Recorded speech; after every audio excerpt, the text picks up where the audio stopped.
Мұқағали Мақатаев. Үш бақтым. Ең бірінші бақтым халқым менің, соған берем ойымның алтын кенін.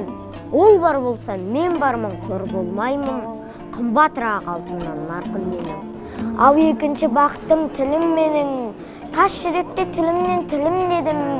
Кейде дүниеден түңілсем де, қасиетті тілімнен түңілмедім. Бақтым бар үшінші отан деген, Құдай деген кім десе отан дерем. От сөнген жалғанда жан барсың ба, ойланбай-ақ келді отал менен. Түн түтет, өсірбі көгере бер, немере бер, көбейсің шөбере бер.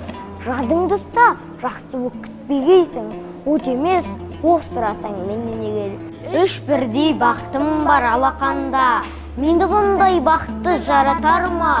Үш күн нұрын төгеді аспанымнан, Атырау, Алтай арқа, Алатауға.